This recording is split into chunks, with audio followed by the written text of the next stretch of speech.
We're on. Time being 6 o'clock. Quorum here in effect. We'll call the meeting to order. Public input is first. I see no one from the public in the audience. And so we'll move right ahead with the auditor's report from Sahadi, I'm not saying it right. Well, Sahadi. Sahadi and Company. Okay, we're going to get some introductions. Please have a seat. I'd like to welcome today, these are our new audit firm from Shahadi. I guess I did it right. Sahadi. This is our lead person on the audit, Kyle Connors. Kyle. And Josie. I don't wish you. So what I handed out was the management letter, which was the final piece of the puzzle where they kind of specify any recommendations of things we might look at, and which then I comment back on if you read it. And they'll be given a brief overview of the scope of the audit, what they've done, anything significant findings of trends or whatever. Gina had asked a few questions, which they'll address. They're more complex, but any comments are welcome during that. We tried to get anything major so they'd be prepared to answer that. So I'll turn it over to Kyle. Great. Go, sir. Well, thank you very much for having us here tonight. Just as an overall view, the staff was great to work with here. It was a pleasure. Mark was very prepared. That made our audit smooth, and the process was very easy. So thank you, Mark. We've got two reports here. One is the set of financial statements, and the other is the management letter comment that he was talking about. We'll start first with the financial statements. If you've got them in front of you, you can follow along. Now I can. I think they were in the. I think they are in the annual report. Yeah. Close to that.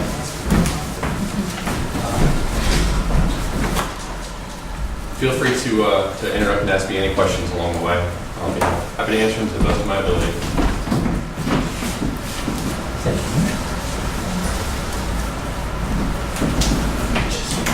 Just refer to the pages that you want to see. Absolutely. We'll follow along. We start right at the beginning with page 1. Okay? Which I think is actually not the first page in there. I think there's some preliminary items. But it should be the audit report. This page Says independent auditor's report. Perfect. Okay. So that is the audit report, and if you were to read through this, you'd see that we issued a clean opinion. We really didn't have many entries, if any. Maybe we had one proposed entry. So what that means is, throughout the year, if you're getting information from Mark, financial information, it's probably pretty reliable. Everything was accurate. Probably is. Well, I can't say it is, just in case you can get something that isn't. It's not reliable, you can't prove it. Right, exactly. But it probably is. So this is a clean opinion, which is what everybody strives for sure. Pages 4 through 11 are the management discussion and analysis. This is a nice summary of the set of financial statements of what I'm going to cover today that Mark put together. So if you want to give it a read at a later date, it's very informative.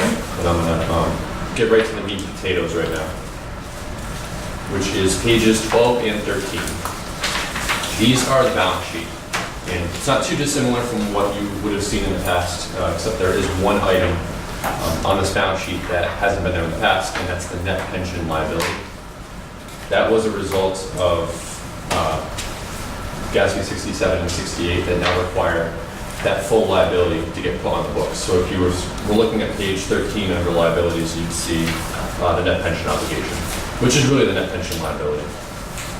So that almost 2 million is what is owed down the road for liability, for pension liability. And as of June 30, 2015, that plan is funded 82%. And I think closer to now, it's closer to 90%, which is really significant compared to most municipalities. I mean, that's head and shoulders.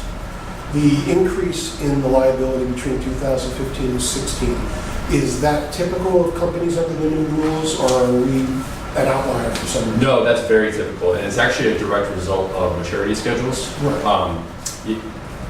They changed the rules so everyone's liability went up. I just wanted to know if ours went up more than everyone else's would.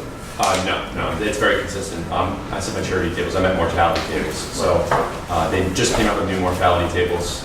As people are living longer, That's the liability. encouraging. Yes, certainly. Yeah. I mean, it's discouraging a little bit because it's more expensive for you, but we're happy to see people not Since the overwhelming majority of our retirees take a lump sum, then they can live to be 150, and we're out of the loop. Right, absolutely. And we were still, What did you say you were funded at, what percentage? As of June 30, 15, it was 82%. 82. Yep, which is quite we high. feel it's gone higher since then. Yeah, just in discussions with Mark, I think he was saying it was trending closer The to pension year just ended June 30th.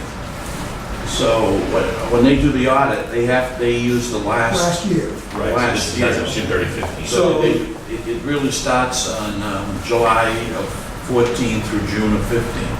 So it's always a year. This question comes up every year. Well, I know, Why are I we was using a year? just trying to get my head around, it's at 82 based on basically the previous year, and you're estimating about 90 now, or Well, we're 80?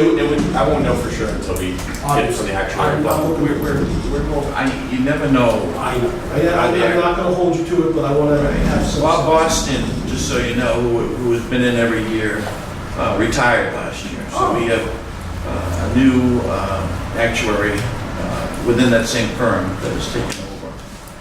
His assistant, Dave Scripter, who you may have talked to before, is still there. So those are our team members. So we submitted our census for the year, which is total payroll from last July till June. We just gave them that, then they work up the numbers based on all kinds of factors. And even when accountants say what they do is boring, I just, for when people ask me, I said, the last audit showed 82, but we think somewhere 88 to 90. Yeah. Just pick that number. I tend to feel we probably went up a little bit. But with the tailspin of the market at the end of June, And nothing is and laid in stone. I mentioned, and all those unfortunately, variables. our year ended right when all the stuff in England was happening and the market kind of tanked at the end of June, and our year cut, and July has come back pretty strong, back to record levels. So, I would say though, it's encouraging that as the mortality tables were included in this actuary report, and you were still 82% funded, that liability did And jump up. 82 puts us certainly in the top 5 or 10% of municipalities I've seen. Absolutely. I have a question. I noticed in the last, I went back to the last annual report, and it has a 10-year look back of all the liability and ratio of funding. Mm-hmm. We're at about 82% now. In 2014, we were at 88.5%, 88.56. 2013, we were at 89%, 2012, 89, and way back in 2011, 93%. The question is, we seem to be going at a lower percentage of being funded. Is there a point where, is this 82%, is this a good figure, or should we be looking at getting back to something like 89%, 90%? The goal is always 100. I mean, it's not easy to get there. You certainly want to strive to have that number as close to 100 as possible. But compared to most every municipality that we work with, this number is significantly high. And the numbers changed, It's not a- because our formula, but because the formula used. Right, it wasn't that it was, the obligation was underfunded in those years, or certainly in the current year, but it was that the tables changed. But, it's at the discretion of the board to have that number at a higher level. We have tended to follow the recommendations of the actuary. So we have been doing the right thing, but we have lived up to our responsibilities throughout this period. And that change in the tables has been devastating to many other municipalities that were at 40 or 50. They got the rug pulled out, and they become much more brisk. So 82 to 88, right, well, it certainly looks like why are we falling? We're falling because they changed the rules of the game. Okay. Correct me if I'm Keep wrong. going. We can also expect less retirements in the next few years than we had in the... Because we had most of them go through.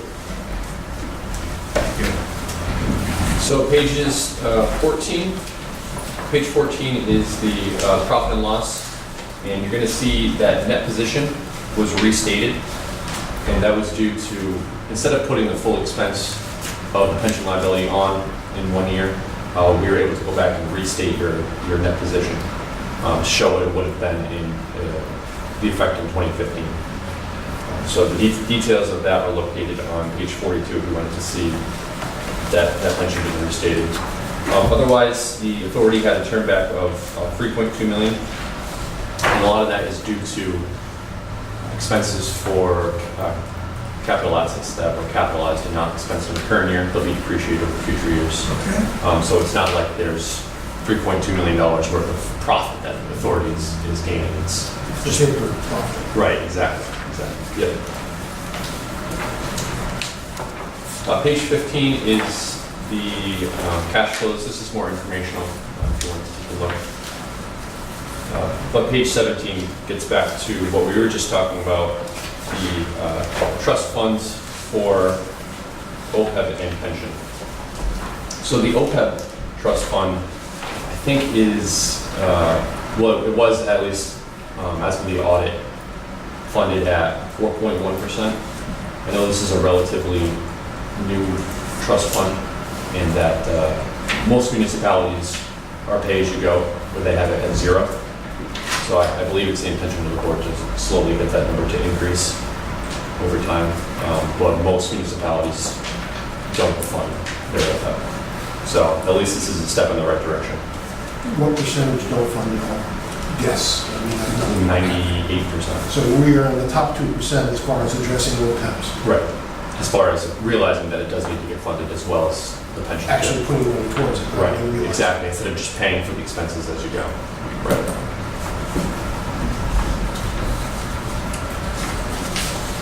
Page 19 is the start of the notes to the financial statements, and I'm going to skip through a few and try to point out some of the more significant ones that are relevant to the board.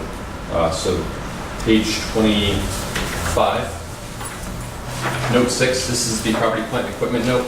So if you wanted to get an idea of what type of capital assets the authority is currently invested in, this here shows a nice breakout of a few different categories. Page 27. Excuse me. Does this include the dams? Yeah, I was just thinking that. Yes, I believe it does. All right, so we have that as a capital asset valued at the dams that we don't want. The dams? Yeah. Or the ponds up there, any of the things that we have that we wish the state would take away from us.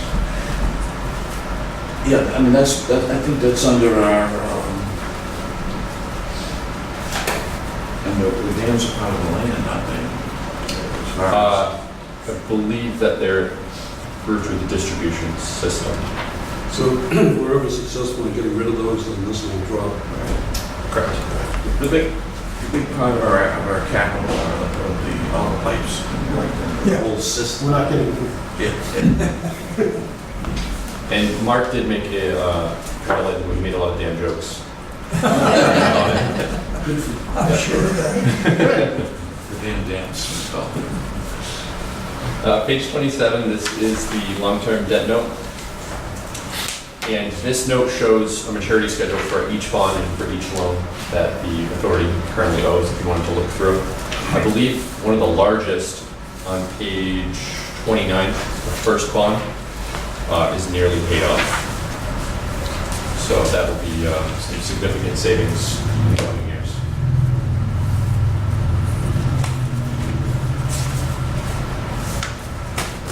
Pages 32 through 36 provide disclosure for pension note. These disclosures get longer and longer every year, it seems, especially with the implementation of GASB 67 and 68. And one of the questions from Gina was about the discount rate. So the discount rate is set by the actuary, and it was set at 7.5%. And she was wondering, yeah, I'll tell you why, because I originally asked it to be dropped down to 6.25, which was the previous year, but I didn't have a meeting this year, so it's my fault. I should have We did keep some of the funding up there. I think we ended up funding a little higher Next year. than was we were required to do, as we did the previous year. Right, and then next year we'll have that meeting, and I'll have a meeting and we'll discuss it. Certainly, that would be a more conservative approach. You know, what I did was I took a 10-year average of actual realized gains and rounded up to the next quarter. Okay. So we had a 6.14 average over 10 years, and I said 6.25 seems reasonable. And it's very nice to say that the world is going to be at 7.5, and if you can predict that, then you are the wrong professional. You Yes. should be the most. Absolutely. But if you did want to see what that liability would look like at a lower discount rate, on page 36, we show it at 6.5% what it would be, which it would jump up from 1.2 to 1.45 million. Just to give an idea. I didn't get included on the balance sheet that way, but for informational purposes. Pages 38 through 41 relate to your other post-employment benefit fund. And you'll see on page 40 that that funded ratio is now starting to increase.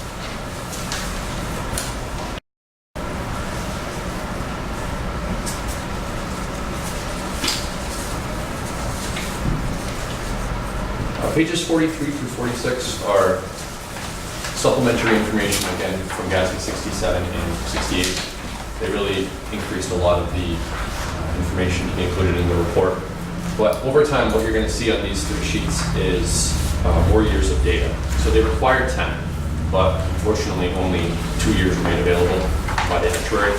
So eventually you'll see these sheets with 10 years worth of information as it goes on.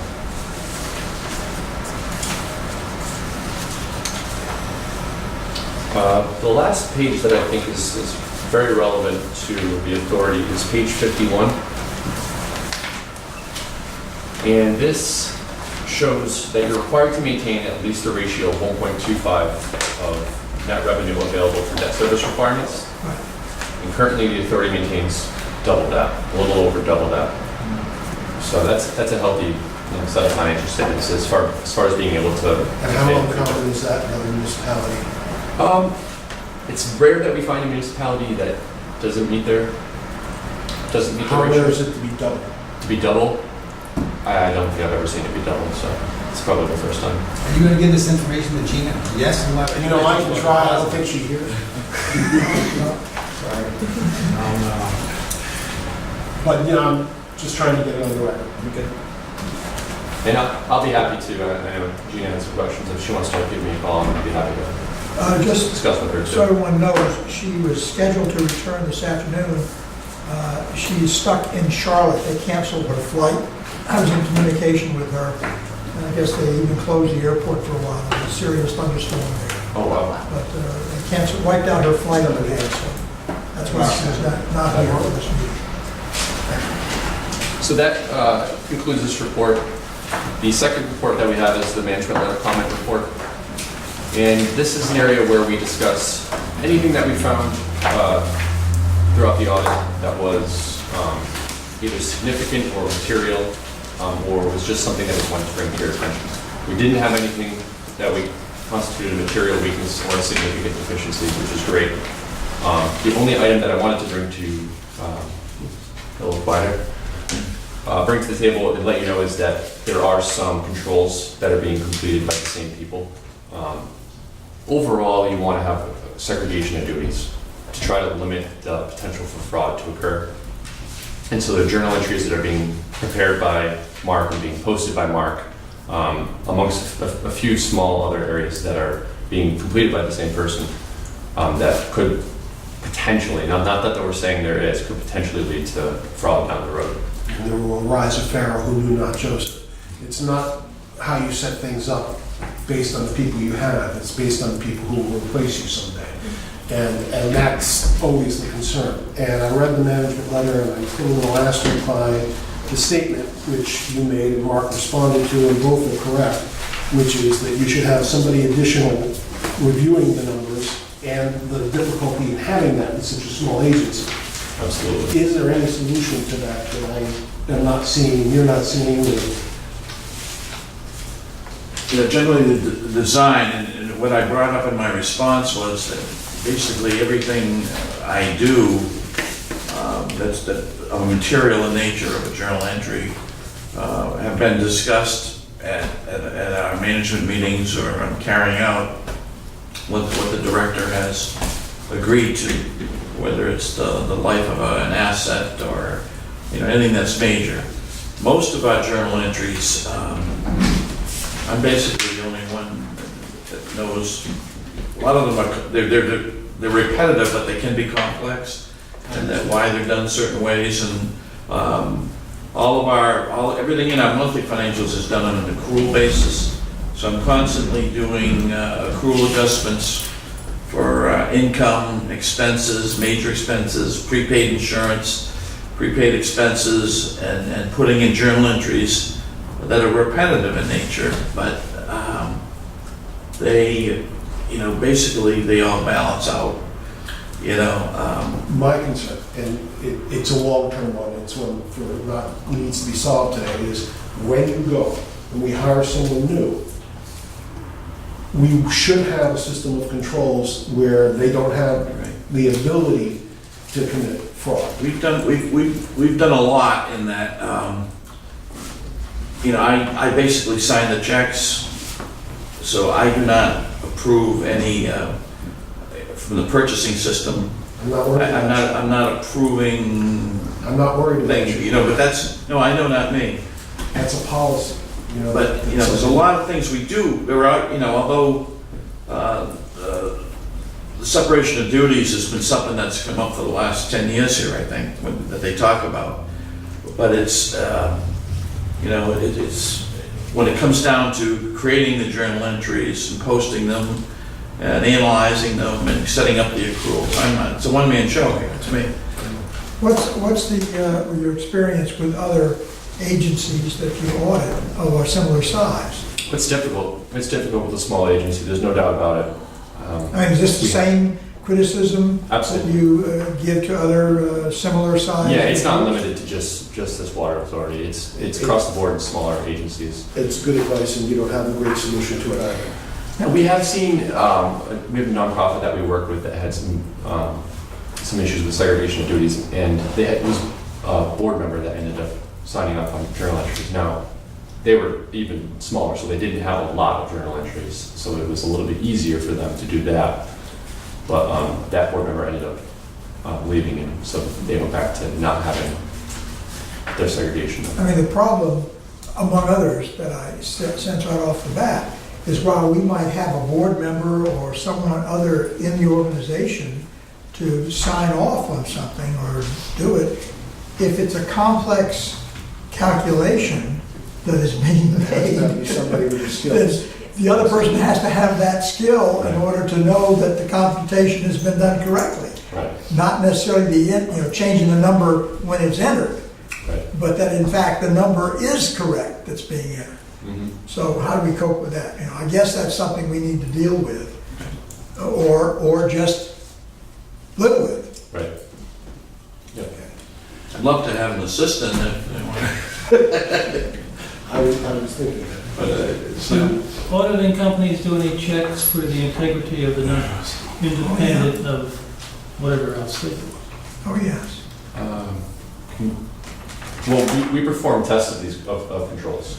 So we take a sample of cash receipts that come in. We take a sample of expenses, and we track them all the way through from beginning to end. And from that standpoint, we didn't note any significant problems other than journal entries not being signed And if off. the- So then your work would probably not cover any major discrepancies. Anything material, it should. It should. What's material? So material is, it's a calculation that we complete that is, when we look at transactions, a lot of times we're looking at bigger items. So material is larger items, whereas if it was, $100 here, $100 there, it might be easy for us to miss that. But if something were off by 100,000, your firm would probably pick it up? I would like to think so. Well, George, they take the minutes where we approve $1 million contract, and they trace the minutes Yeah, but- to the purchase order, to the receipts, to the incremental billings. They track it all the way through. A clever thief who is not being checked can always find a way to divert X amount of money. If they're really clever, they do a small amount each year. $23 million from one guy in Barrington. I mean, it does happen, it's out I there. said clever. 900,000 from an ex-rep in Bristol. But, you know, that's the concern, is that, you know, when you hear about so-and-so has been embezzling $250,000 over a period of 7 years, that might be small enough to get under your radar. Right, exactly. I think our bond covenant covers a lot of our issues as we, basically every dollar that comes through, it goes into our depository account, but everything from that passes through US Bank, through our revenue fund. And then I have to backtrack my operating money backwards, back in. So, you know, they're checking all of those reports that every dollar I said went to them. And it's, you know, I've been around the last 4 years, but things are pretty tight here. They are, and my concern is not short-term. It is, when you look at it, you don't make laws because the people who are in place today. You make laws for people you don't know who are going to be there in the future. That's just- All right. Any other questions? None? Comments from you all? Thank you. Parting comments? Thank you very much. Good job. That's great. New folks for us. I guess the last group was with us for about 5 years or so. Under that name, and they were like another 5 under another name, I Yeah. believe, before I was here. Did you do things incredibly differently than they did, or? Just a learning process. Probably not too different. The biggest difference is, especially with it being our first year, is we probably asked a lot of different questions than they might have asked you, just because they were more familiar with And that's the authority. Yeah, change is A new good. set of eyes is always good. So you Absolutely. had 4 folks working in here. We did, yeah, we Okay. brought the whole troop. Okay. Thank you again. Thank you. Good job. Thank you, sir. Kyle was on vacation this week, and he was kind enough to jump away from that. So now I'm going back to vacation mode. He's down there. Okay, minutes, entertain some motions. Complete that.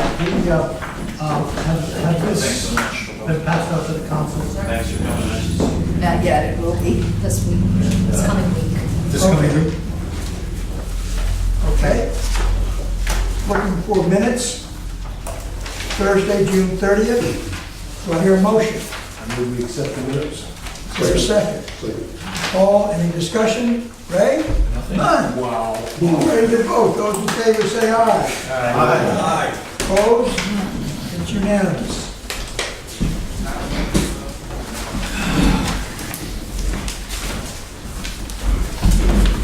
Executive Director's Report. Water production. Last time we were talking about, it seemed like we were purchasing a lot less water. Actually, it was an error from a comparison from the year before. Looks like we're pretty much on track, just slightly below last year. So with the nice warm temperatures this year, this month I think has been slightly ahead, so.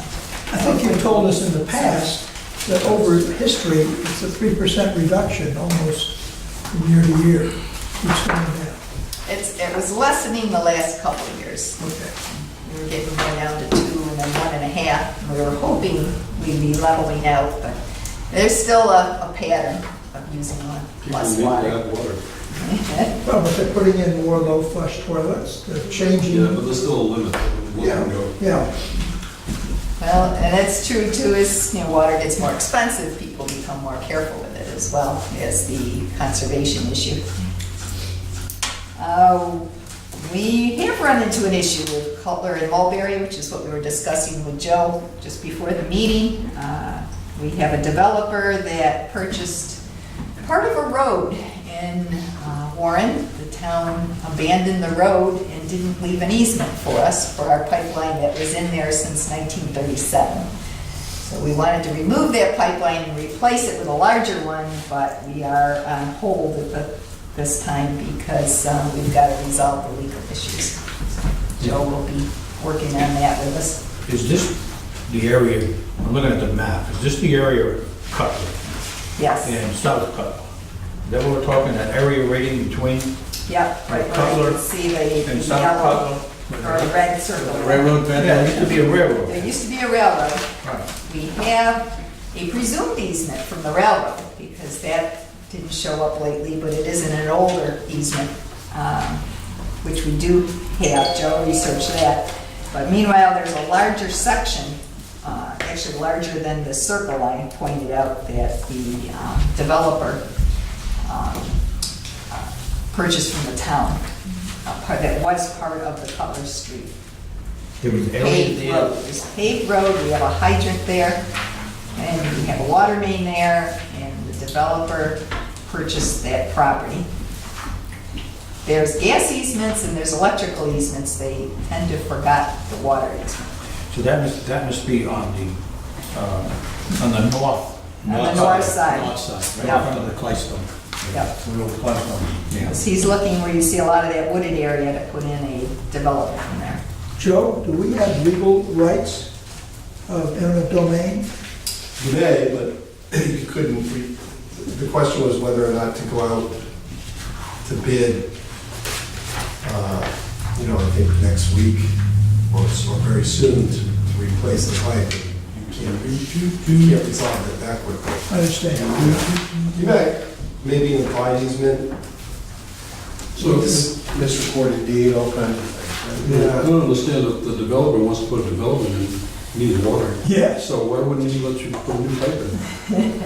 Well, he would like His fire rate. his services installed if he gives us an easement, which is considerably more than The other way around. I see.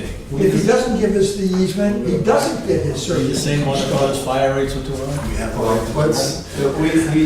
we discussed some alternatives, we'll just leave it. Okay, okay. Okay. So anyway, that one's on hold for the time being.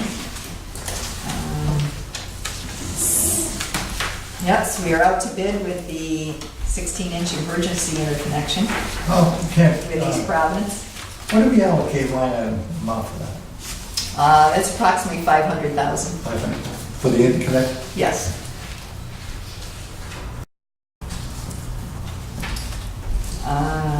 Looks like, according to the studies, we should be able to remove the Kickamuit Upper Dam. Actually, it was this little dike that was installed just across the street from Schoolhouse Road. Was installed by the water company to be able to use some of the water upstream and when we get saltwater intrusion into the Kickamuit. Now, I don't think we ever actually used it, but now we definitely would like to get rid of it, considering the state's making us liable for the dam, which is going to be costly to, it's got to be maintained and then upgraded.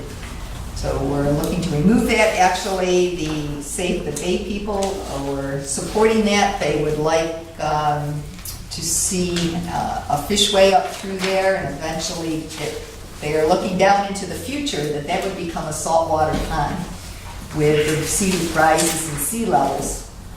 Actually, they forecast saltwater moving up the Kickamuit and up into that northern section Then we're as gonna get rid well. of this one too. And Well, that happened. someday, That's just they- the Reardon Dam, right? The one up there. Yes. Meanwhile, we also just got our results on the Swansea Dam. We did had part of the study on the removal of that dam. That is not looking as positive. There's a number of flooding issues now downstream because of a development we fought years ago when that was installed, would now be subject to some flooding issues if we were to remove the dam. We are looking at the possibility of lowering the outlet level also, which would be much less costly than having to do some major upgrades on the dam. Just let So more we're looking water, into that now. more water flow out. It would let more water flow out and lower the level of the dam. But it would still provide enough retainage for flood considerations. Okay.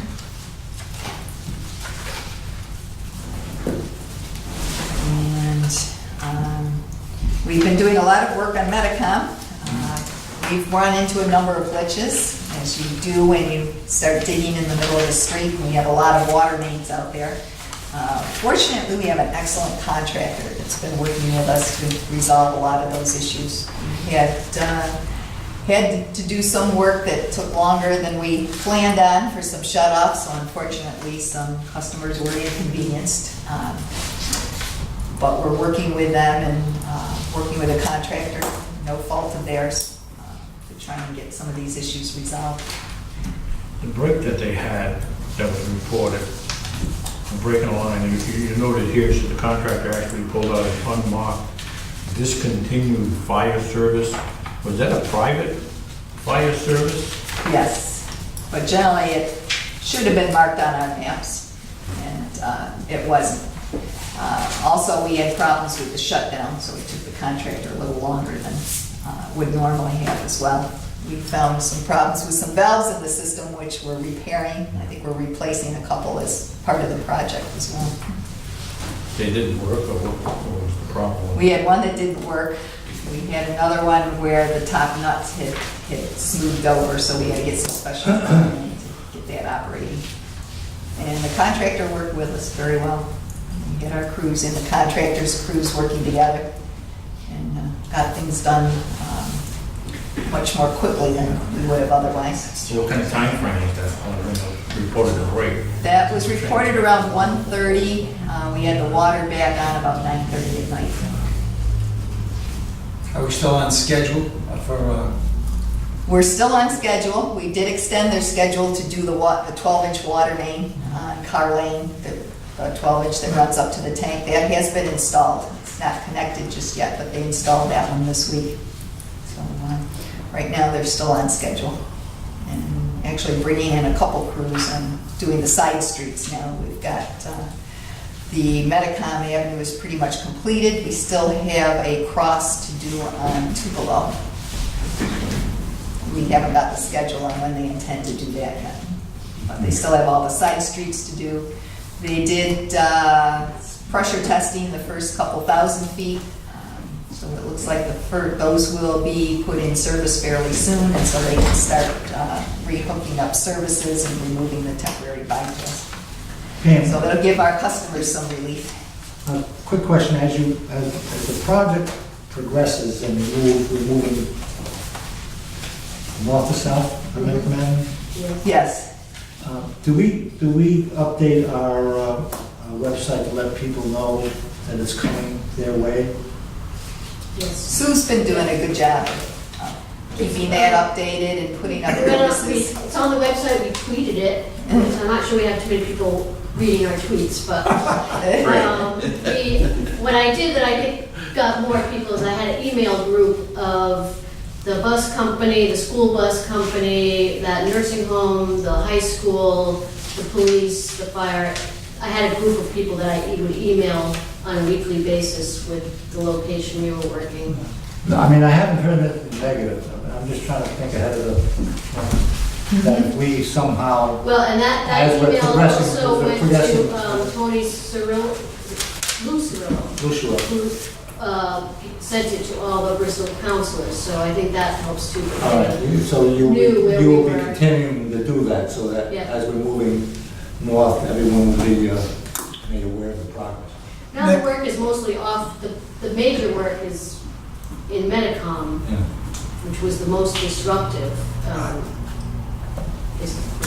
I never got a lot of calls from the. No, I mean, we've been ahead of the curve. And it's- Frank, the next step is the Goodyear blimp with the sign on the No, side. but you know what I'm saying, Alan? It only takes one little blip in that thing, and before you know, Well, we've been given good signs so No, yeah, far yeah. on most of our projects. People appreciate the information that has been coming forth. So that seems to be working. Excellent, thank you. Any other questions? Okay. The financial report.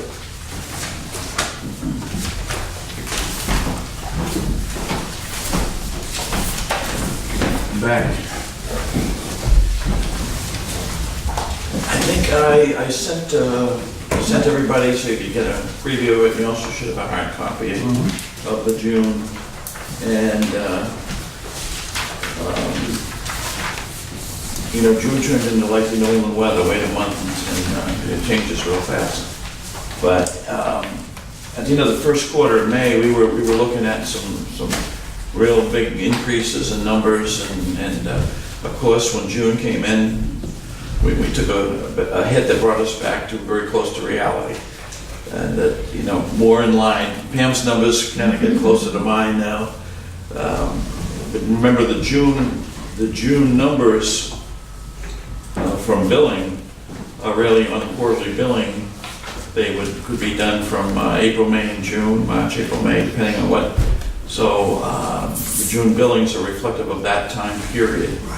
And I did find out after the fact, and actually I had Joe go back and look to make sure. We did find that there was a reading that was done in June that should have been posted to June, and for some reason it kicked out and didn't get in until July for about 25,000. So my June numbers are understated by about 25,000. This was one customer?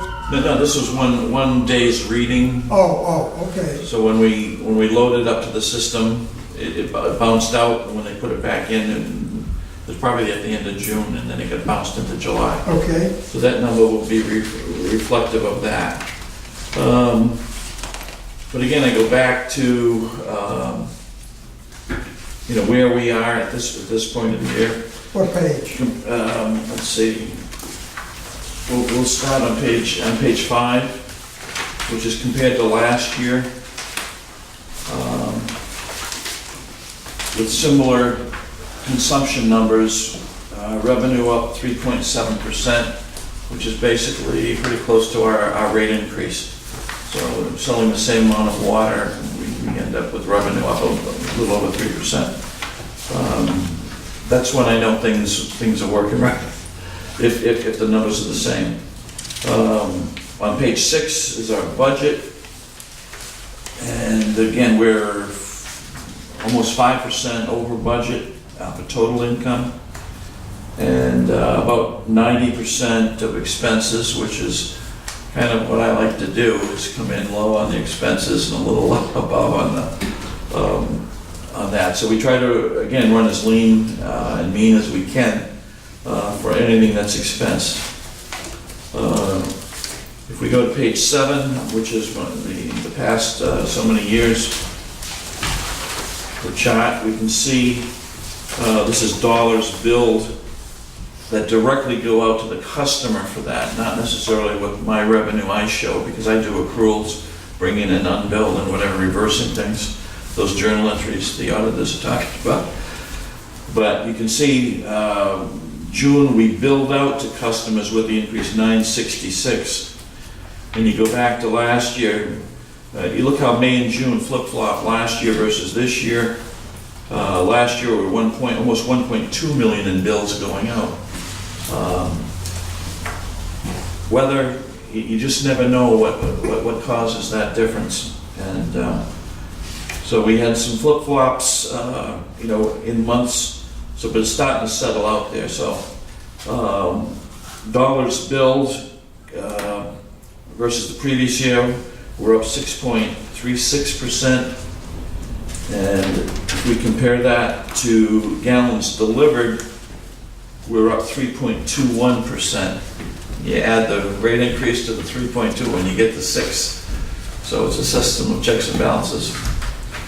I'm wondering if information is available that you have average temperature for the month and average rainfall for the month, or total rainfall for the month. I wonder if those indicators will, Carl, if you were recording that, maybe on a separate chart, recording that. Yeah, they used that to do it years ago. Correctly. Years ago here, and then it kind of faded off, and that the relativity of it showing against a certain month where our bills are for quarterly. That's right, because you're billing for a prior billing period. for the prior 3 months. Forget it. No, but it's hard to relate those two. Right. If you're billing monthly. But if we continue to have a very dry summer, the mentality is that they will buy more water. Yeah, understand. And in my town, I live in Foxborough. there is, the benefit we have in our billing is we have that service charge. That does not go down, that stays if you use less water. Now, in my town, it's all well supplied. So we're on a ban, we can't even water our lawns or anything. So the town's crying because revenue's down, but they tell us we can't use any water. So when we have a drought, it only affects us by 50% because half our bill is based on a fixed fee. The amount of water you buy is the other 50%. So, and we've been lucky, we have plenty of water to offer everybody, so that's never been an issue. But if there's any other questions, the trust, everything is pretty status quo as far as all the trust funds. We touched briefly on the Washington Trust, where we ended the end of the year kind of on a flat note. But July has been, we get a look, Gina had said, it was a bad year, but if you take July into account, it would have been a turnaround year maybe. So you got to look at that 10 years like you mentioned. Don't be reactive to a small blip in it.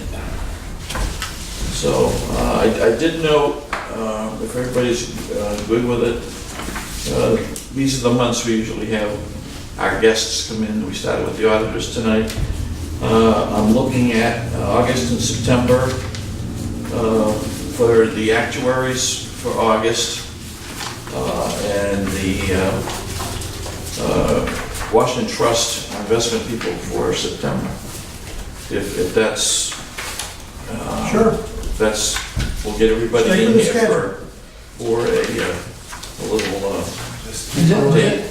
And just do the same thing that they, if anyone has any questions, they get them to you before they show up. Right. Yeah, that's anything like that. working pretty good. You can go through, the actuary report, you don't really see that, but that's, But what Frank said, I want to piggyback on that because I have a concern with what Gina did, which was email everyone, because I've been around long enough to see the Barrington Town Council get fined for a rolling quorum and the Barrington School Committee get fined for a rolling quorum. If anyone had responded to her emails, we would all be subject to a fine because we would all be participating in a rolling quorum. Joe has said that a number of times. I've communicated with her about that issue. If we can't convince her, the rest of us have to be that much more diligent. My suggestion is, if you have something that you think is important for everybody, you send it to Sid. And you say, Sid, would you distribute the information? That's legal. You're not having a conversation. You're providing data. It's not, no. You're providing data. No, but no one can comment. If you have an issue that you want to discuss with the board, you should send it to Sid and say, put this on the agenda for the next meeting, not disseminate it and get responses back. You have to discuss it here. Nobody should be responding at all. If you have, I disagree with you. If you have information, and I have some experience with this too, all right? Both as an elected official and as a town manager. If you have an issue that you want to come forward and you want to have it discussed at the next meeting, and you would like people to see it before the next meeting, not discuss it, you ask Sid to send that out so that people have your information. I have written articles. It can be sent to the people. This will be discussed at the meeting. I am providing information. That is With all due legal. respect, Alan, I'm going to listen to Joe. He's a lawyer. Okay. And I think, but following what you're saying, there's nothing wrong with putting it on the agenda. But I go through Sid. Once it's on the agenda, and everybody's aware of it. That's right. Then at that point, you can say, is there any additional information we could have prior to discussion? And Alan, you could send that out the way you discussed, but it also has to go into the meeting package. Yes. That's it. It's not through an email format, but through the agenda package that we all get 5 days in advance. She sends it And out. there could be 2 pages of Gina's notes. I had asked the board to send questions to me. That's I would different. forward to them. That's But she different. sent her questions to My everybody. recollection is that items show up on the agenda, we look at it and say, gee, we need some additional information. Put it off the next month, give us the information. Right. That's a Or you can common send the procedure to information follow ahead of and time. cover ourselves. That's all. As long as it's all part of the package. Yeah. In the package, but not through an email blast. Right. And that's the real danger, is the email blast. Yes. So everyone is aware of this, perhaps except Gina, but we'll work on that. Can I ask a question? Sure. Suppose somebody becomes aware of something during a current meeting. Does the person have to get all the information out or to Sid so people have it for so many days so it could be discussed at the next meeting? Suppose I had something I want to talk about now. Do I have to wait a month? No, if you have information you want to talk about at a meeting, we're at a meeting. Except that we can't. If it's on our comment it. agenda. But if it's not on the agenda, I believe you can state it, but we can't comment on it, correct? It's- You can't vote on it. It's in the information that we received, the Washington Trust Then we can information. talk about it. Oh, yeah, it's on the agenda. Well, they will be in September. Right, Understand. so you have a specific question as part of an agenda. If you have a specific question, I'll forward it to them to have the answer. I don't have a question, I have an observation. Go ahead. In looking at their performance for last year, in particular, looking at their performance under common stocks, they way underperformed their benchmark. I have a couple thoughts about that. One, an investment manager should be producing results pretty close to the benchmark. Two, because of the underperformance, because of the percentage, in my opinion, it really requires somebody to understand what happened. Because in terms of money, it comes to like $275,000. Can I ask, piggyback on, because you're right, but what percentage of that 275 would you attribute to the fall because of Brexit at the end of June? See my So, point? yeah, well, this is where it might be helpful to have more information. I- Because what I did, I calculated what the return would be, assuming the stocks had been invested in the S&P 500, which is an index that comprises about 2/3 of all stocks in the marketplace. And when that was done, it way outperformed the Washington Trust. So my question is, the underperformance, and the second question would be, do we have the right mix? Are they working with the right indices? Just Giorgio, just to give you some history, we used to be on a 60-40 split. Yeah, it's now 70/30. It's now, the board voted to push to 70-30, which when we look at equities is going to have a bigger impact on this. The Yeah. benchmark, it's a tough benchmark that they've kind of changed the setup of the benchmark, but just to, your question's been asked, and Ray will attest to this years ago. Last year, they way overperformed the benchmark. I understand that. At the same time, what I did actually, because I have a background in this area, I quickly looked at their performance over the last 24 years. And, at best, they might have equaled the benchmarks. At worst, they probably underperformed the benchmarks. So what I'm seeing quickly, and somebody would have to check my numbers, is that even over the last 24 years, they probably haven't outperformed like the S&P 500 in stocks. So I'm seeing something here which has really caught my eye because it's underperformance, and underperformance impacts the return that's brought in to the I think it's a good question asked. Well, it's a good question, but But there was an issue, if you read, when I sent the email out, I copied what they sent me, and part of it is they kept liquid. When I know there's a retirement coming up, they keep a lot of cash liquid. In case it's a... And they've kept, we've had someone on the bubble of retirement for the last 3 months, and finally he's gonna go on in July.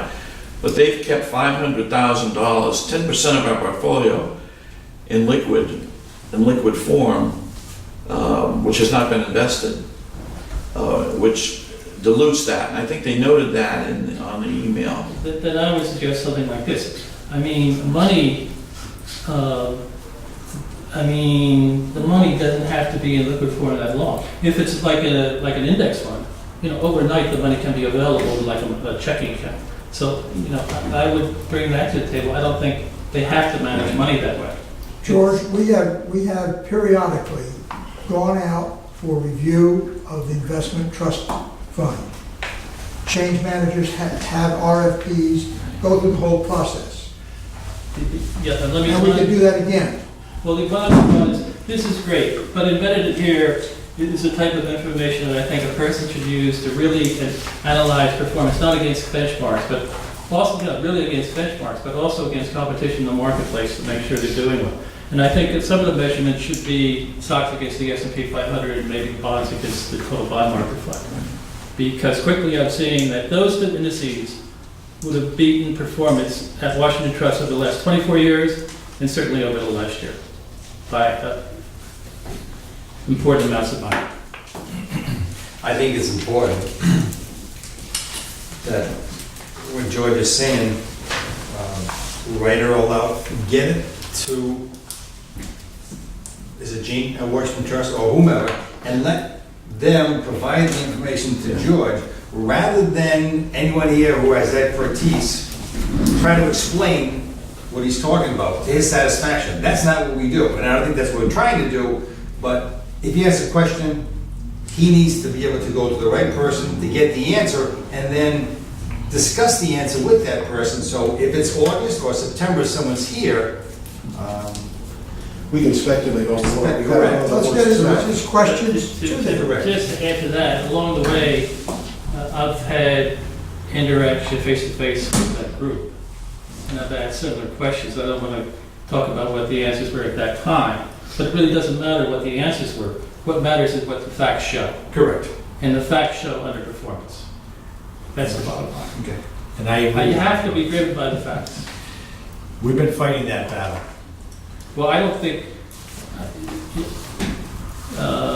whatever, I think the facts can be whatever they are, and people can make decisions based upon the facts. That's all I'm suggesting. And that's what we do. But then what would be your recommendation for? My recommendation would be that Forward. certainly we should listen to them, but then we should have,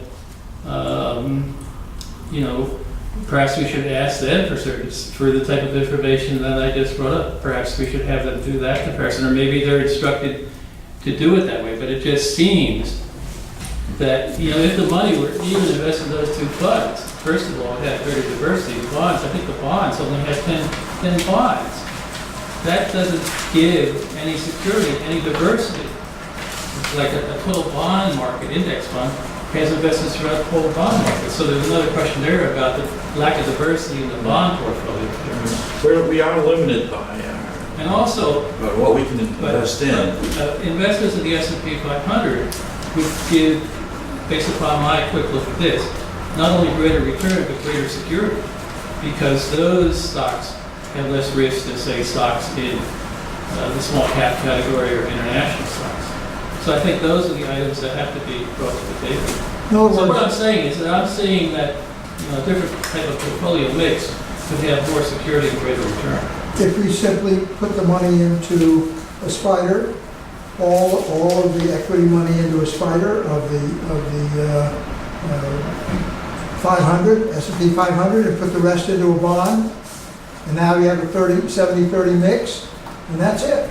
I did that type of quick analysis for the last year, and if all the stock money had been the S&P 500 and all in the total bond, the outperformance would have been close to 8%, which comes to something over $350,000.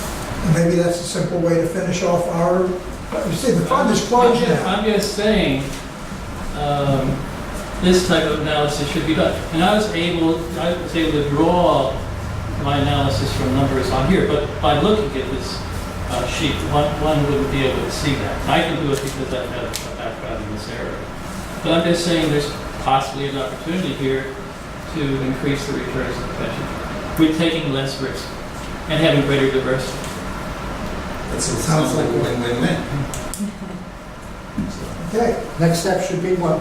well, the finance committee will take a look at things. You want us to have a meeting before they come in to meet? If you think it would be helpful, I think right now you have some questions, you should forward the questions so that they can at least respond. After that, when was the last time that we had an RFP on this? 3 years ago? I believe. Okay. So we could have another RFP or change the entire direction because it's a closed fund now. Nobody else is joining this. Part of it is we need to go to an RFP. It's very difficult to judge the results of an RFP for investing, because everybody talks the big talk. Everybody talks But their talk, it's- but as I just did here, you know, you have to compare apples and apples. And typically, when you talk to people, like I've been in groups where people come in and talk, and Al and I, we were in one group Yeah. together, and they're not going to talk apples and apples because they don't want to do that because it really pins them down.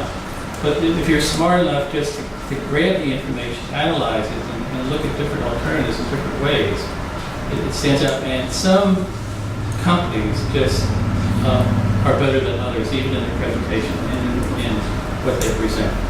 So I think there's an opportunity here. Maybe my math is wrong. I'm probably not a pretty good at math, but I think there's an opportunity here to increase the returns of the pension fund. Well, we ended up with a fund of about the same size, $4 million, going to Vanguard out of Barrington. Has the lowest cost in the industry as far as, I don't know what their return was, but it was the absolute lowest cost. It was less than 0.5%. So sorry, but I worked at Vanguard. So Vanguard is the biggest mutual fund company in the country, one of the largest financial companies in the world, and their assets are $3.5 trillion. Not million, not billion, trillion. We have a plan. So there's options we can take So the first deal step with is, this. The write fund your is- information Nobody down, else is get it contributing. to Mark. I mean, if that's more of an issue than the actuary, I can try to flip-flop and get Washington Trust in here Let's meet with for August. Washington, let's meet with Washington Trust, see what they have to say, see if they successfully answer your questions. If not, then let's discuss putting out an RFP. Sure. Does that seem reasonable? Yeah, I guess, so when Al and I were in the last group, two of the presenters were Vanguard and Washington Trust, and Vanguard was chosen for Washington Trust. I'm just trying to be helpful. I'm not trying to say, No one takes it that way. I'm just trying to be the Yeah, I mean, this is, Looking for a plan of action. without question, Vanguard had the lowest cost in the industry. I don't recall what their performance was, but they had the absolute. What was the lowest cost on that? Well, they cost something like an index fund, if you, the 500 index fund, it's, ranges around, 0.02 to 0.05 of 1%. The costs are good. Very small. One thing we So do need, in a market like this, where the bonds have been sort of dominant and whatnot, that's extremely important because the costs are so low, people can get more return out of the investment if they have to pay, 0.6 or 0.7. I think in Washington Trust, in my experience, the cost of 0.6 or 0.7 that chews out that income. just so you know, the pension fund is a closed pension fund right now, that there's no new additions. About half of our employees now are on a 457 plan, defined contribution, rather than defined benefit. I've got 3 retirements. I've got 1 retirement this month, 2 towards the end of the year, which are long-term people that are going to knock our balance down from about 4.5 million. It'll probably be about $1.5 million coming out. So we're going to be down to that 3 million. Then we get down to a lower amount. I don't know what Vanguard's minimums are, or I don't know what they are either, but. because we're still facing the dilemma. We're going to have the same issue with Washington Trust. We've talked in the past, when it gets low enough, we want to cash the whole thing out quickly. And we've had some discussions about that over the past several years. That's our ultimate goal. I think 3 years ago, it was about $2 million. We looked at going to a pension bond or something Yeah. to do it. Now I think we're only about $1 million difference between our funding and actual cash payout. That's So we've got gas. issues. I mean, we have unions, we have things that have to allow us to do that. But we're getting down to less people. I think, George, if you can arrange a little time and talk to Mark, you can get the background on this, because we have considered the kinds of things you're talking about.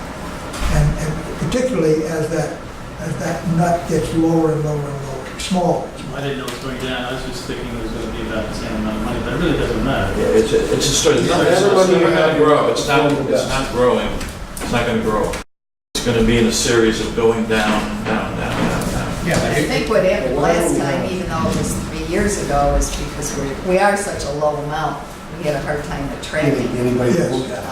people to look at So I don't know, Well, the fund as well, they but did take the one at Barrington, 3.8. 3.8 million, so I don't know what their low point is. Probably wouldn't know unless we asked. Sure. But even if we didn't, even if they didn't want to take it, I think what I'm saying is,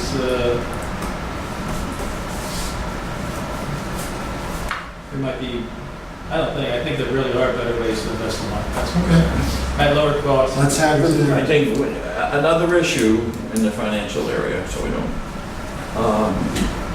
we're having an issue with the 457, because we started that from zero, Right.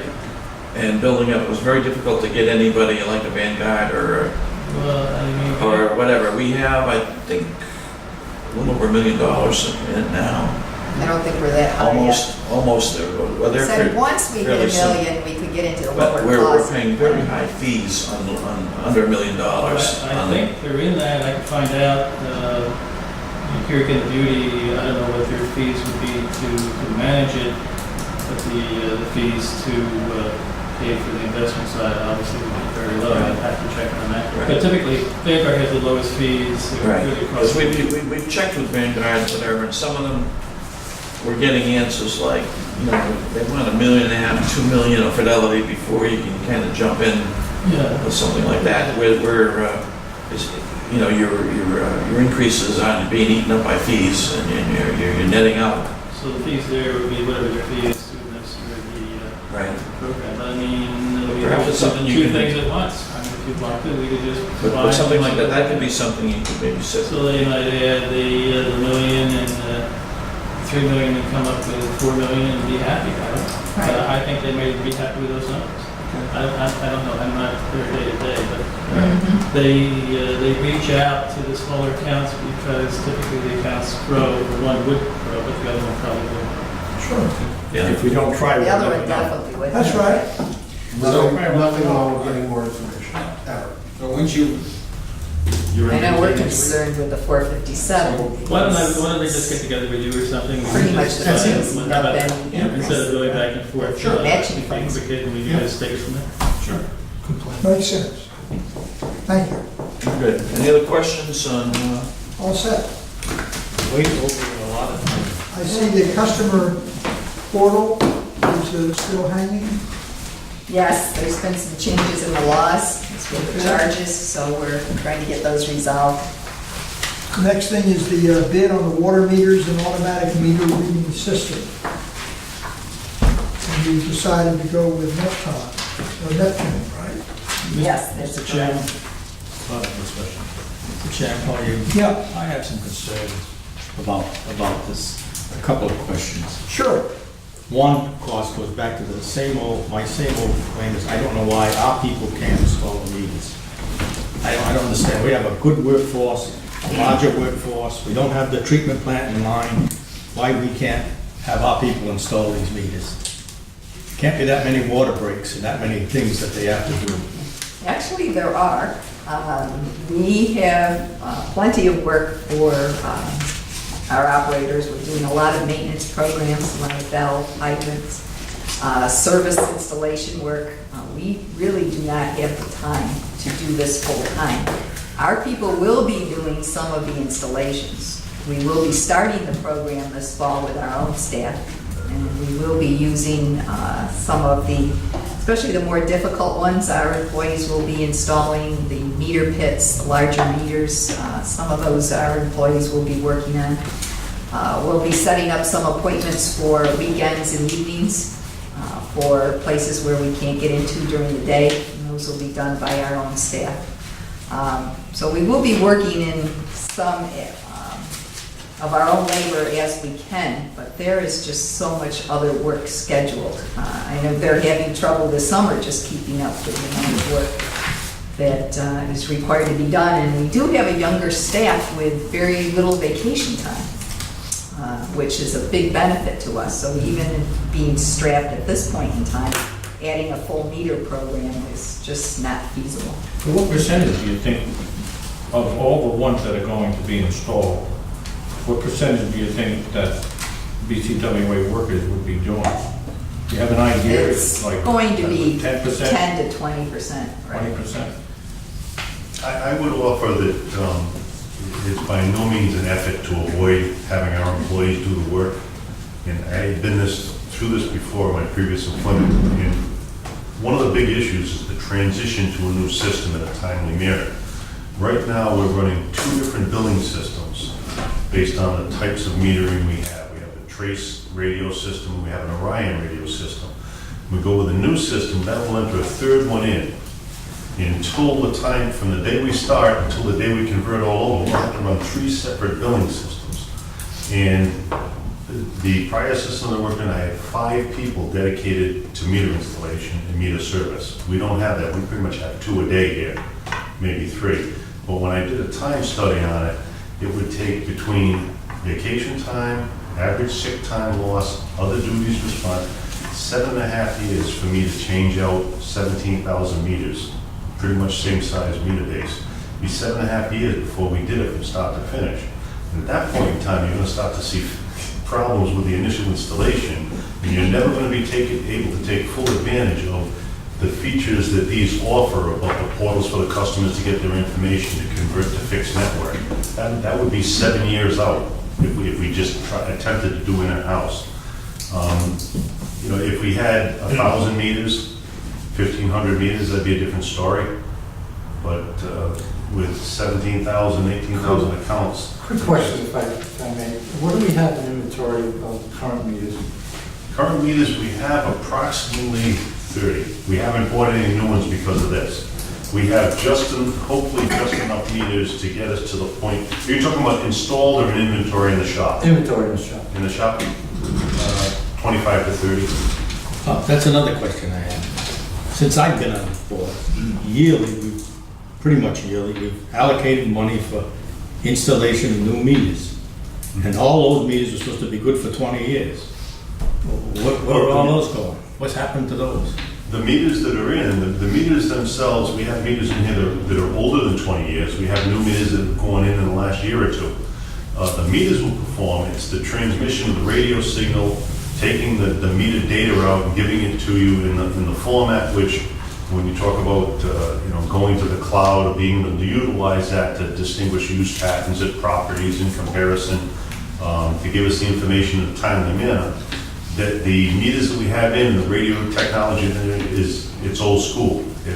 Some of it's starting to fail, and it doesn't have that flexibility. You can't mix those systems together. Do you think, the way the technology changes, month by month, and if we bite the bullet and go with this new technology, what about, I know it's your best guess, will that technology be adequate for us going up 5 years, 10 years, or are we looking at the same situation? No, I'm looking at 20. One of the things that weighed my opinion on this, I've used this product, Neptune products, before, and Pam stated it in the memo. Neptune is always backwards migratable. So when I bought new equipment from them in 2006, 2008, it could service the meters that they sold in 1984, going backwards. The problem we had with the system we have now is they had a radio system, which they changed. You're saying Neptune has a radio system? Right, Badger, we have this radio system, and they abandoned that, and they went with another one, so we had to buy that product. And it wasn't backwards migratable, that's why we have to run 2 separate systems. So when you look at the technology lasting, what you're looking at is buying into a company that if they make changes going forward and offer that to you, it's still usable with the product you have, so you don't have to. Did they tell you that? Yeah. You have that? That's it. And one of the reasons, if you go through the memo, the second proposal was from Itron, which is a company that produces the radio transmitting devices and the software.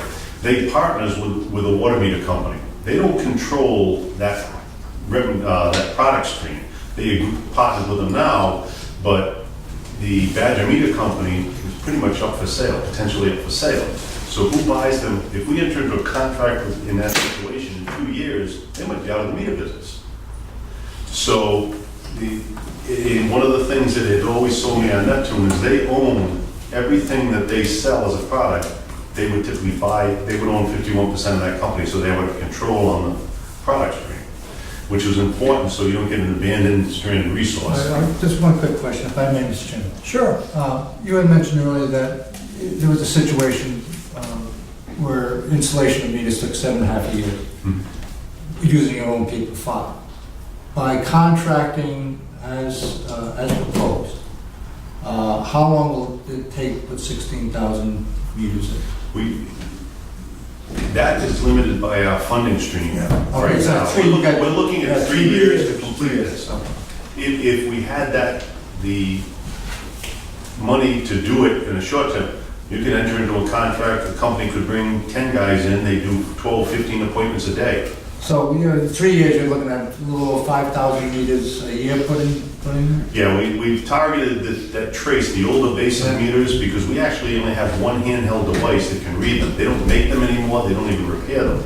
So if that fails, we have no way to read those meters. We've been, the guys have been very resourceful in piecing the thing together to keep Now, working. does that include commercial, residential? It's a mix, It's commercial a and mix, and that's residential. the whole enchilada. We'll target those, pretty much 6,600 of those first, to get those out, because that's a risk for us. All right, and other than the customer having access to the portal, what are the other advantages for doing this ASAP? We'll have, the meter will give us information pretty much as often as we desire to read it. The first phase is a drive-by system, where we put in the vehicle, employee would drive through the system. I project we'd be able to read all the meters in the system within a 3 to 4 hour period. Right now, it takes us a couple of weeks to read each different cycle. We'd be able to progress from that drive-by system using the same equipment if we wanted to make a capital investment into collector systems throughout, which would give us what's called a fixed network, which the signal will constantly bombard that, send it back here to our computer, so we'd have your readings from yesterday, first thing in the morning. We then take that data, the meters themselves will flag leak detection, so if you have a leak, if you have constant usage, it would flag us, tell us that, a backflow event, a tamper, if somebody would take a meter apart to try to tamper with it, it would let us know that. So we'd have that information instantaneously. The volume of information coming in would then be able, we could use it, for instance, on a hydraulic model to look at for non-account water. We'd know what we'd expect water to be flowing. We'd be able to take every point instantaneously, take those readings, accumulate them, and turn that we had 2.9 million gallons that we sold in a 2-hour period, but we pumped in from Providence 3.2. We don't have that ability now because we don't have that data at instant access. Thank you, Mr. Chairman. I got some comments and questions. I like the fact that Neptune has a 20-year guarantee on their meters as opposed to the Badger, which has 15 years. Is that correct? Yes.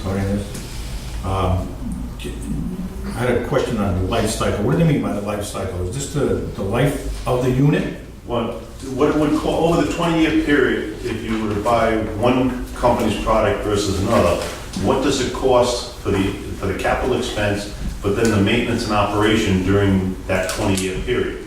Because with this comes, they supply you with software packages. You typically pay maintenance fees on it. If the system goes down, if we have trouble with it, we call them, they'll correct it, they'll fix it. There's annual maintenance fees on those. And that was It's an $1,800 per year saving. Different. So over 20 years, it would be 36,000 approximately. Well, in that, you then have to assume that as you go forward, that price is increasing as it escalates. But it would with any situation. Right. Right, and we stated an escalation rate for all of their. That certainly fees. compensates Well, the difference between the high and the low rate. Plus, they also had to assume a 2% failure rate per year, and then what it would cost for us to take out the meter, replace it with a new one. And they had to include that in the 20-year. And cycle as well. the important thing to remember is after the initial installation, if we contract some of those services out to do that, we own it entirely ourselves. We have no outside contractors coming in to do any other work, except for large meter installations, say 6 or 8 inch meters. quite specialized with special equipment to be able to do it, which I don't know of any water systems that do that in-house themselves, even the very big ones. There was a comment here about reprogramming. Mhm. The reprogramming of the RF models is required to mitigate from mobile to fixed network. From my understanding, that you don't have to reprogram from one to the other, where the other one with the badging, you do have to reprogram. This is one of the things that, over the years, I get very, not cynical, but I'm not from Missouri, but show me. Companies will make claims, oh, we'll do that, and they will. But when you look at the details of how it has to work, the Neptune product is geared up so that you can use it, set it in and use a drive-by system, which is not basic, but it's pretty advanced, but it's not a big investment. You can convert to that fixed network with doing nothing other than installing those collectors. The Itron product, you have to go and then, in theory, drive by and reactivate their transmitters to tell them you're putting the fixed network in. Sounds simple, except for the fact that it's not 100% success just by driving through simply. So now if you have to start visiting properties to do it, it extends that period out. You have that labor cost of visiting and correcting those. How many, for this amount that we're talking about, the basically $2.6 million, how many meters would be, would that include? That's the first year. Oh, the 2.6 is the purchase of the meters. All 3 years. All Doesn't 3 years. include the installation fees. Yeah. It's only for the purchase of That's to hardware. replace them. The purchase of Replace them. units. And how many units would that be? I believe we were looking at about 18,000. Approximately 18,000. So that's the radio devices and the meters. Okay. Yes. And the reading equipment. So that's all the hardware. Right. The software. And the software for the meter. Are you confident enough that to encumber $2 million up front on what you hear from the company's ability to do what they say they're going to do? And what I'm trying to say is, would it be more prudent for this board to look at, unless we're getting a super deal, looking at purchasing a year's supply, do that first, because you got a 3-year program. Then come back for an analysis and say it's all of what they told us, we can do it, unless you're saying that if by coming up with $2 million, we're gonna get such a deal. If you do it the other way, like I'm suggesting, we're gonna be paying more money. In theory, we are only buying what we order. This is the pricing based on us changing the system out. But we don't owe them $2.8 million until we take delivery of all those meters. If a year into it, something were to go sour for us and decide not to, we don't have to purchase the rest. Okay, which brings up a technical point. What is the form that this, we should have had a motion on the floor before we start discussing, but this has been productive. What is the form of the motion that you're seeking, Pam? At this point, that we're recommending that Neptune be awarded the contract for $2.596 million. For example, maybe I'm not clear. We have, 101? We're gonna buy the valves and the nipples and the pieces of pipe and all the regulators. And so we awarded to this company at that price, but they don't have an order yet. Those are estimated. Estimated, and that's the prices we're gonna go with, but it's subject to our actual ordering them that we get that price. Now, is this the same deal? We're saying we're awarding a potential purchase contract of $2.596151 to Neptune for a 3-year period, for purchases to take place over a 3-year period? Per an item, there is an itemized list. That, I see what you understand. No, in other words, We need a little more. yeah, we're not saying, boom, we take our vote, 6 votes tonight, and we are now committed to $2.6 million. But if you're telling me we have a way of, my concern is like the technology changes in a year, it goes like that. We're $750,000 into a $2 million contract.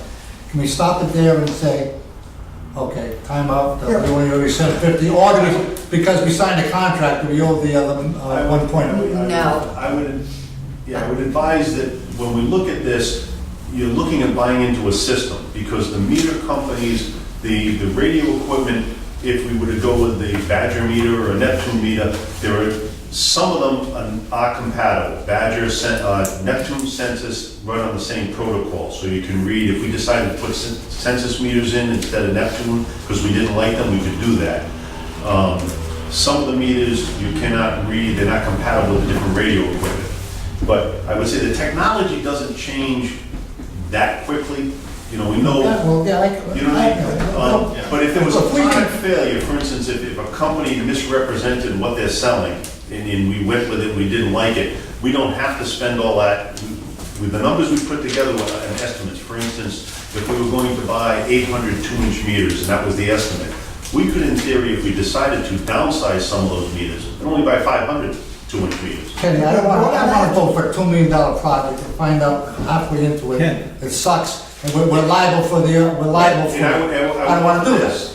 So I'm looking for some direction here. Yep. So you can get my vote to do it. I would offer that, and believe me, I'm the same way. I want something, I look at it from an operational standpoint. What's going to be very easy, very simple for us to institute.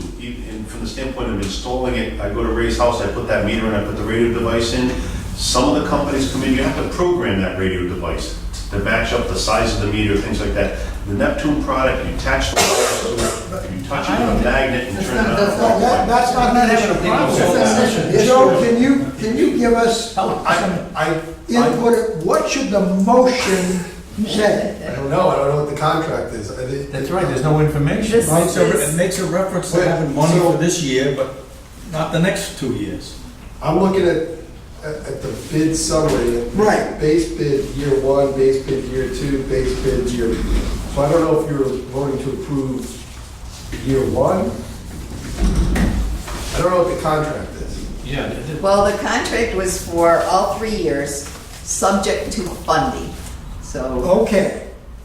So if we have a motion that says, we move that the authority intends to purchase, subject to available funds, a 3-year program of totaling $2,596,151.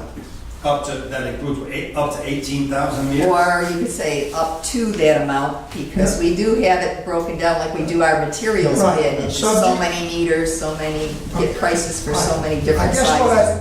I want to make sure, your points are all well taken. I think we're all on the same wavelength here. Yeah. We want to make sure that we are headed in the right direction, which is appropriate. You made that clear. This is the way to go.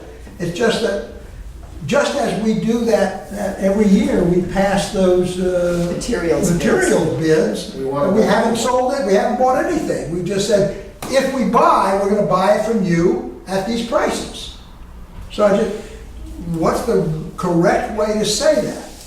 Is just adding the term subject to funding? Designated funds. I don't know that the language of the motion is as controlling as the contract. So I guess if the contract says that these are the prices, do you enter into a 1-year contract, or do you enter into a 3-year contract subject to funding each? See, I don't know how the contract's written, so it's kind of hard to. I think we need to And I'm postpone this with Rick. until we get more Do we have detail of the contract. Do they have a model contract for us?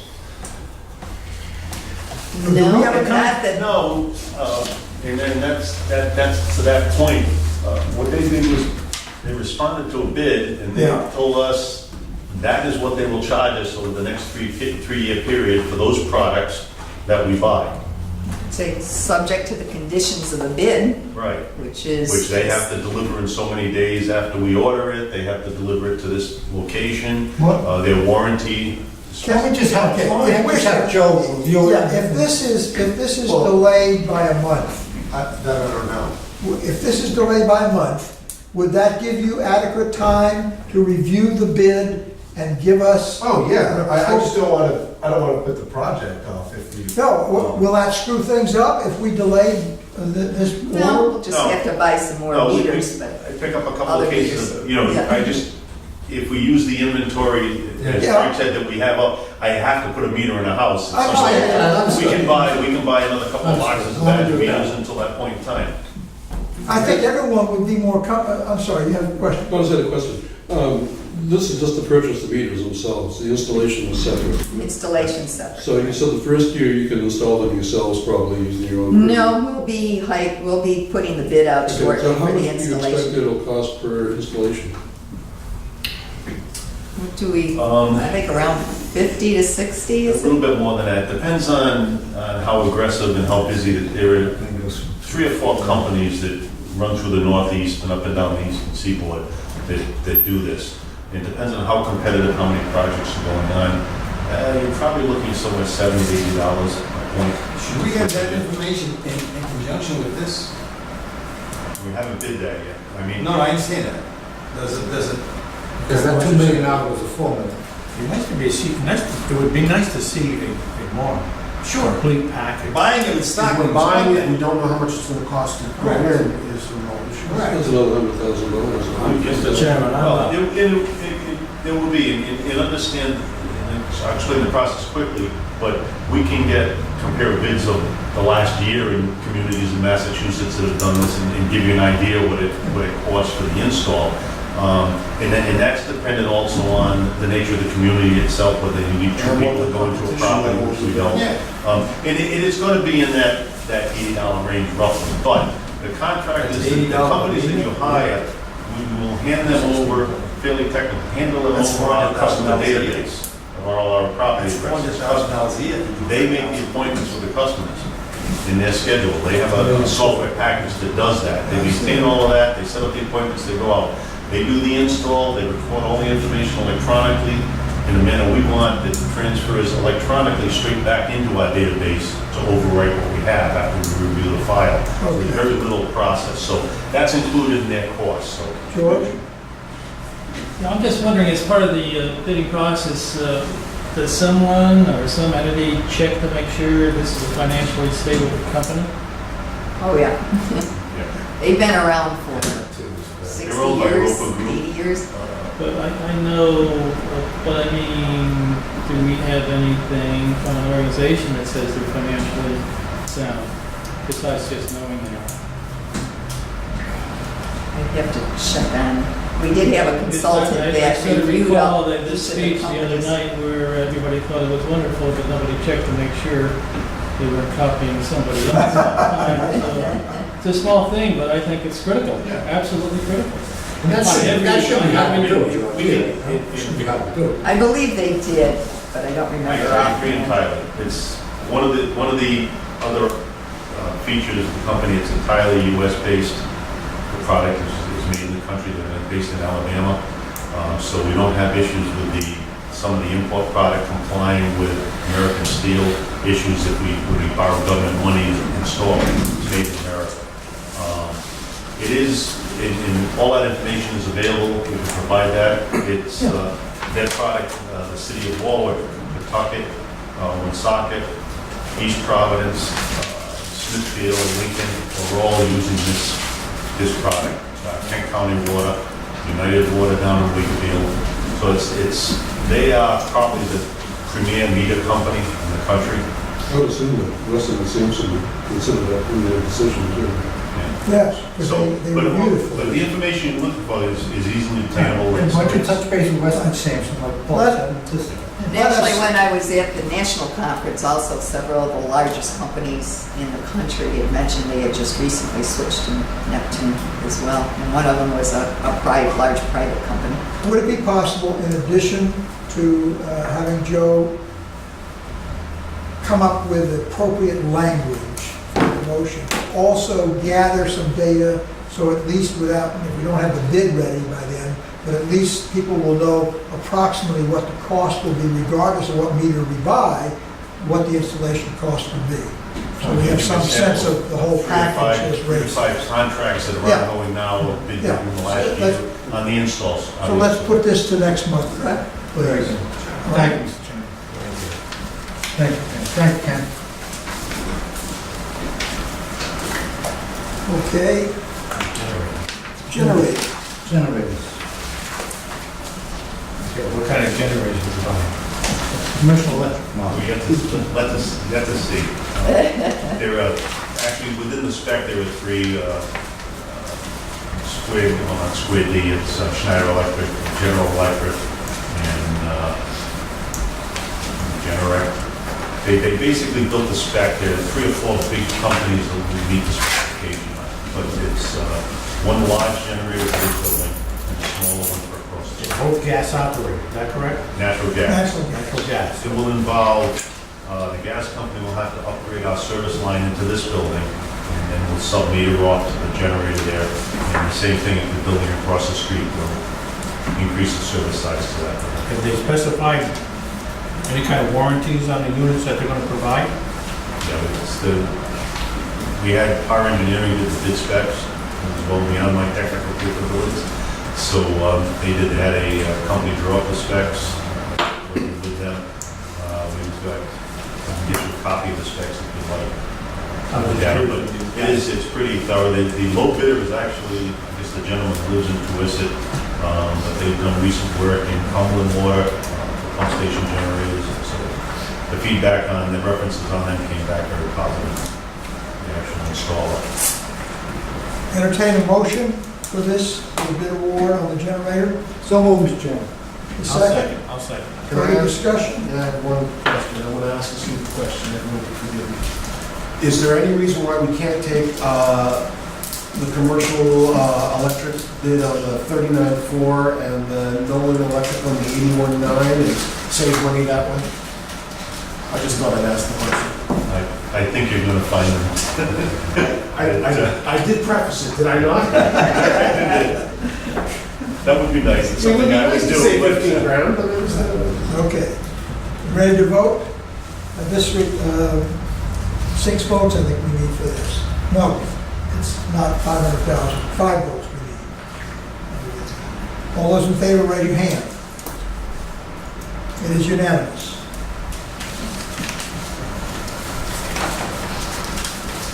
Okay. We have a fresh letter, I guess, Ms. Savard declined to appear, and everyone got a letter from her.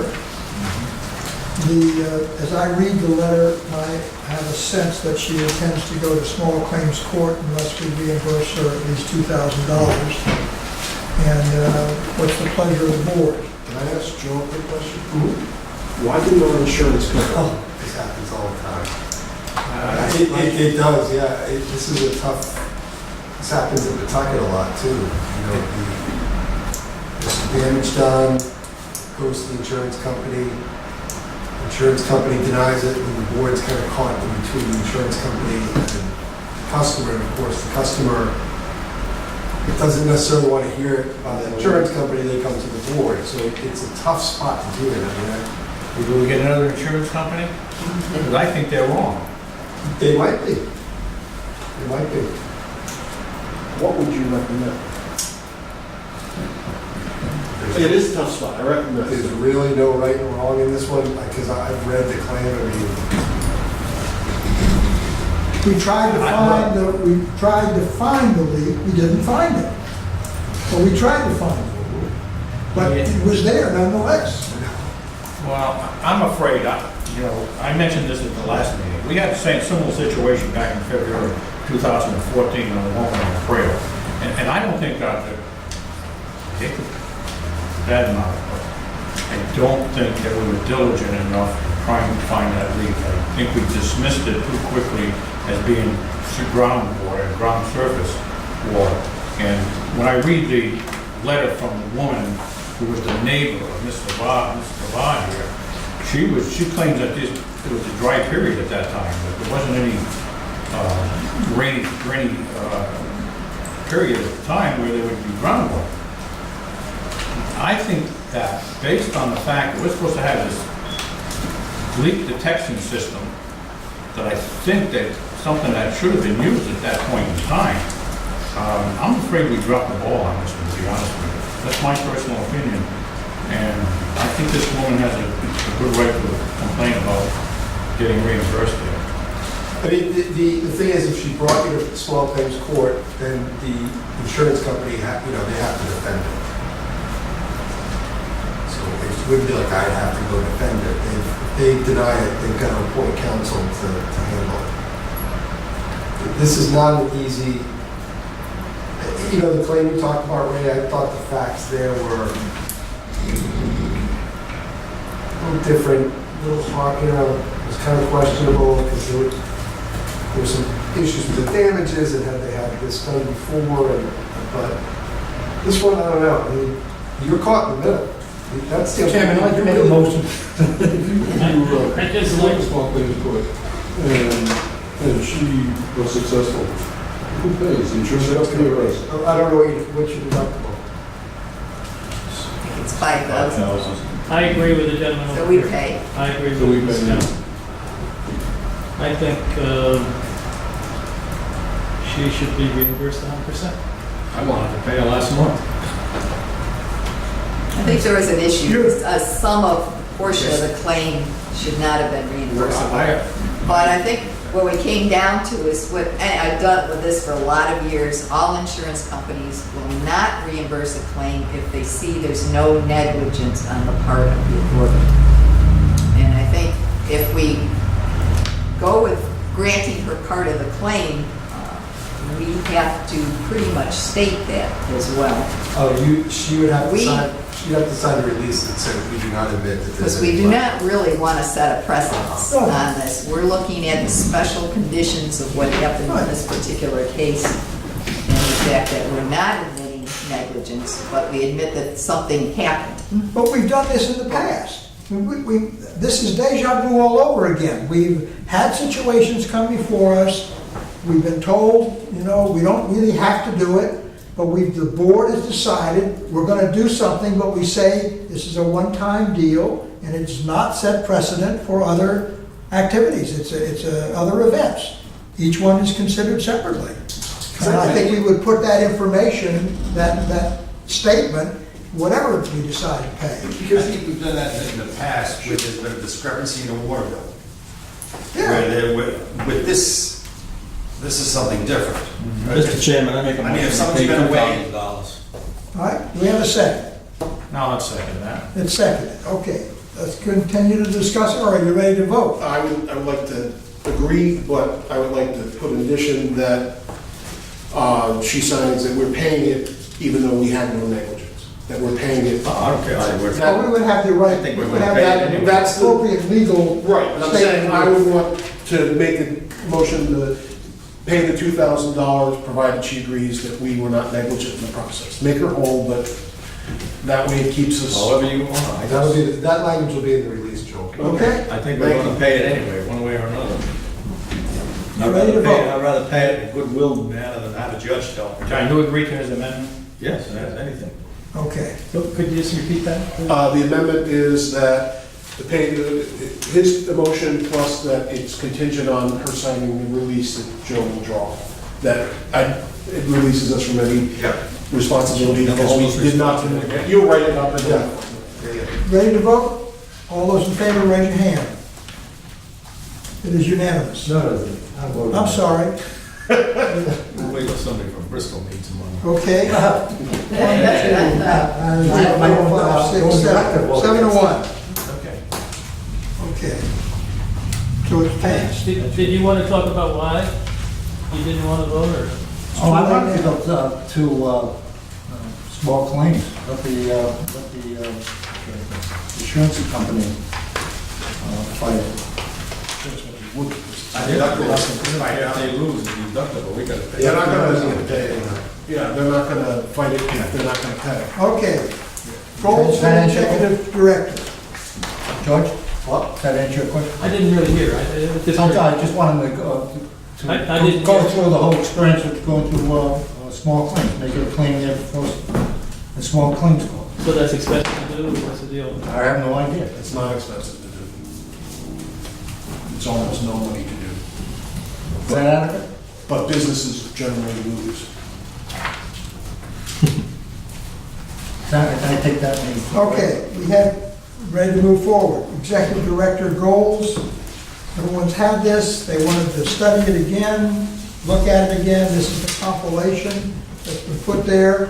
We've added contingency, we've added completion information. What's your pleasure, folks? I move to accept it. Move to accept, is there a second? Second.